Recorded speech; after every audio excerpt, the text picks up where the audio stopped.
Magandang araw mga sangkay. For today's video ay share ko sa inyo yung aking ginawang pang meriendang cheese bread. Pero bago tayo magsimula ay huwag kalimutan mag-like at share ang ating video at pakifollow na rin po ng aking page. Kung gusto mong matutunan kung paano ko ito ginawa ay panoorin mo lamang yung video simula hanggang dulo. Una ko nga palang ginawa is yung ating streusel ng ating cheese bread. Gumamit ako ng butter, pero kung kayo ay walang butter ay pwede naman po ay margarine. Sunod kong nilagay ay yung ating asukal. Wash sugar mga sangkay, pero kung wala kayong wash sugar, white sugar ay pwede po. At naglagay na rin tayo ng powder milk. Next is mix lamang po natin ng bahagya. Yan, paghalu-haluin lamang natin yung ating tatlong ingredients na nilagay. At sunod naman natin lalagay yung ating harina. So bali yung ating harina mga sangkay is soft flour po yung aking ginamit or third class flour. Bali mix lang ulit natin. Gawin natin parang pulbos. Hindi natin bubuuhin yan mga sangkay ha, dahil streusel po natin yan. Hindi natin yan palaman. So kung mapapansin nyo yan, parang pulbos na itong ating ginagawang streusel. Ganyan po yung paggawa ng ating streusel ha, hindi nyo bubuuhin. At ito mga sangkay is optional lamang po ito kung gusto nyo maglagay ng keso. Dahil ito ay meron akong kirang keso.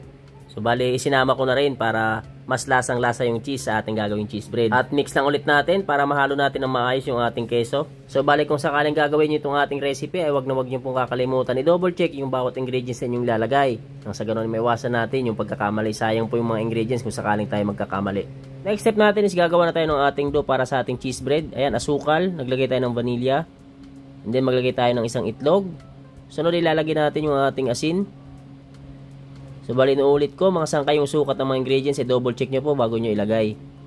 At next natin ilalagay is yung ating powder milk. So bali itong ating ginagawa mga sangkay is 1 kilo to. Kung sakaling marami para sa inyo ay pwede nyo pong hatiin. Next ay naglagay tayo ng food color at shortening. Sunod natin nilagay is tubig at haluin muna natin. Tunawin natin ng maayos yung ating asukal at saka yung asin nating nilagay. So bali kung sakaling kalahating kilo lamang gusto nyo gawin na cheese bread ay hatiin nyo lamang po lahat ng sukat ng mga ingredients sa aking lalagay dyan sa ating caption. At next naman natin lalagay yung ating harina. First class flour yung mga sangkay para sa ating dough.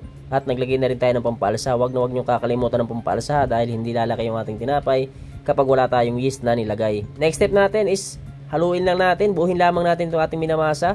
Nga pala yung pagpapakinis natin itong mga sangkay is gagamitin natin ng makina or dough roller. Pero kung sakaling wala kayong dough roller ay pwede nyo pong magawa itong ating cheese bread mga sangkay. Lambutan nyo lamang yung ating dough, magdagdag lang kayo ng liquid, tubig or iba para mas mamasa nyo ng maayos, mano-mano itong ating masa or ating dough. At ito na nga mga sangkay, dinaan ko na nga sa dough roller para mas mabilis natin mapakinis itong ating masa. Napakalaking bagay mga sangkay kapag meron tayo nito, lalong-lalo na kung tayo ay nagninegosyo ng bakery. Dahil itong makina mga sangkay is napapabilis po nito yung pagpapakinis ng ating dough. Dahil kung mano-mano po yung ating pagpapakinis ng ating dough ay mahihirapan po tayo, lalong-lalo na kung maramihan yung ating masa.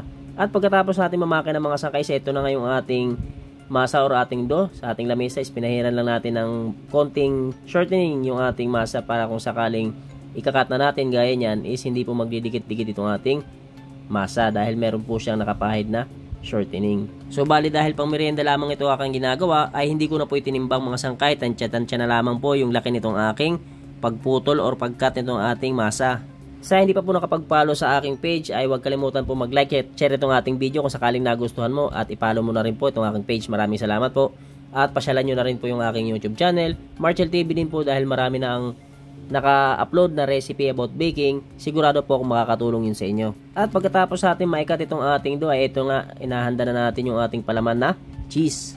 So bali sa cheese mga sangkay is kahit anong brand po ng cheese pwede po kayong gumamit. Pero sa mga nagtatanong po kung anong ginagamit kong cheese ay Eden cheese po yung aking ginagamit mga sangkay. Kasi para sa akin mas masarap po yung Eden cheese. At ito na nga, sinimulan na natin yung paglagay ng ating cheese dito sa ating dough. So ganyan lang kasimple mga sangkay, balutin lang natin yung cheese at medyo iikot lang natin ng bahagya para hindi lumabas yung ating keso kung sakaling umalsa na itong ating masa. Ganyan lang kasimple mga sangkay yung pagpapalaman ng ating keso para dito sa ating cheese bread. Itong ating recipe mga sangkay is napakadaling sundan. Pwede nyo itong gawin pang merienda. Napakasimple lang mga sangkay, lalong-lalo na yung mga ingredients na ating ginamit. At pwede nyo rin itong gawin para pang negosyo. Pero kung sakaling gagawin nyo ito para pang negosyo, ay wag nyo pong kakalimutan mag-costing ha. Napakahalaga po niya na parte dyan mga sangkay yung pagkukosting. Alamin nyo po kung magkano yung naging puhunan. Nang sa ganoon ay alam nyo po kung magkano yung maibibenta ang inyong produkto. At ito na nga mga sangkay, sa part na to, kapag natapos nyo ng palamanan ng inyong dough ay ito, nagpahid tayo ng ibab sa ibabaw para mas lalong madikit yung ating streusel. At ito na yung ating ginawang streusel, ilalagay natin sa ibabaw. So, bali, lahat dapat mga sangkay is malagyan po ng streusel. Dahil mas maganda yung cheese bread pag balot na balot po siya ng streusel kapag naluto na. So bali kapag nalagyan na natin ng streusel dyan mga sangkay, rest muna natin yan, padidikitin muna natin yung ating streusel dun sa ating pinalamanan na dough. At ito na nga mga sangkay, check nyo kung sakaling nakadikit na nga yung ating streusel. Ayan, kung sakaling nakadikit na ay pwede nyo nang ilagay sa inyong tray or inyong paglulutuan ng inyong cheese bread. So bali, ito nga nirest ko lang yan ng mga 15 minutes at ito dikit na yung ating streusel. Kung mapapansin nyo, kapit na mga sangkay dahil pinahiram pa natin ng iba para mas lalong dumikit yung ating streusel. Paglalagay sa ating tray ng mga sangkay is lagyan nyo ng space dahil palalakihin pa natin yan bago natin isalang. Nga pala mga sangkay, ang video na to ay para lamang sa gustong matuto, sa mga baguhan, pero kung master baker ka na at magaling ka na ay sasabihin mong basic, ay hindi para sa itong video na to dahil ang video na to ay para lamang sa mga gustong matuto. Alam ko naman na marami nang may alam sa paggawa ng iba't ibang klaseng tinapay, pero alam ko rin na mas marami pang gustong matuto, kaya ito sa mga ginagawa nating video kahit mga simple to ay sana ay makatulong sa inyo. Ito na nga masangkay, after 1 hour and 20 minutes nating rest nitong ating cheese bread ay isasalang na natin. Yung init ng ating oven dyan mga sangkay is 180 degrees Celsius at gagamit lamang tayo ng katamtaman lakas ng apoy. At after 18 minutes ay ito na, luto na yung ating cheese bread. Alisin na natin sa oven mga sangkay.